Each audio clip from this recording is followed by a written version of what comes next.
COP28, a landmark deal was delivered in Dubai.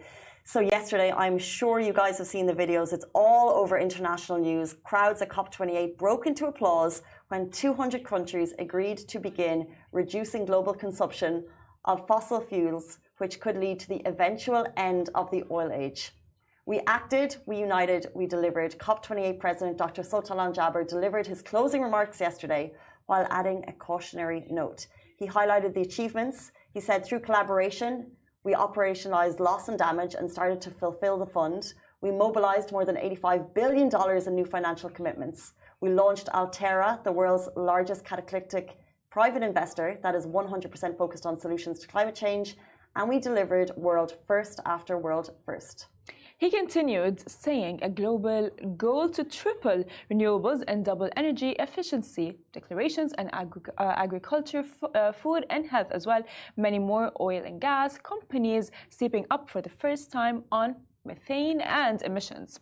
And we have language on fossil fuels in our final agreement. All of these are world first. He followed up saying that this with a word of caution. Friends, here, let me sound a word of caution. An agreement is only as good as its implementation. We are what we do, not what we say. We must take the steps necessary to turn this agreement into tangible action. If we unite in action, we can have a profoundly positive effect on all of our futures. Finally, he added a round of thank yous to the leaders of the UAE. He thanked his family, who, by the way, he said he's seen so little of in the last year. You can imagine hard at work. And also to the people who were hard at work in meetings at 4 and 5 a.m. through COP to bring this historic deal to a close. So interesting. And massive congratulations to the UAE.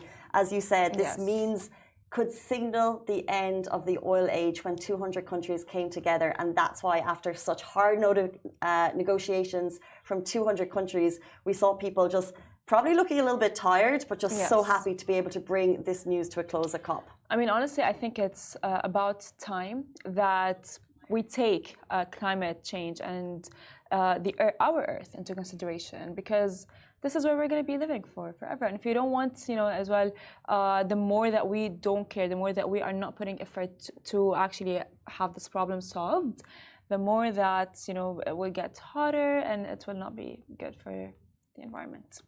It was great to see that they put such a massive investment into the loss and damage fund for countries that are struck by natural disaster.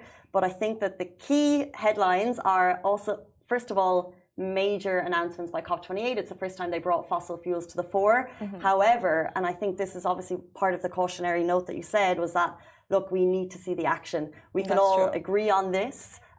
We can have a lot of handshakes, we can have a lot of pens on paper, but actually now we need to unite to deliver.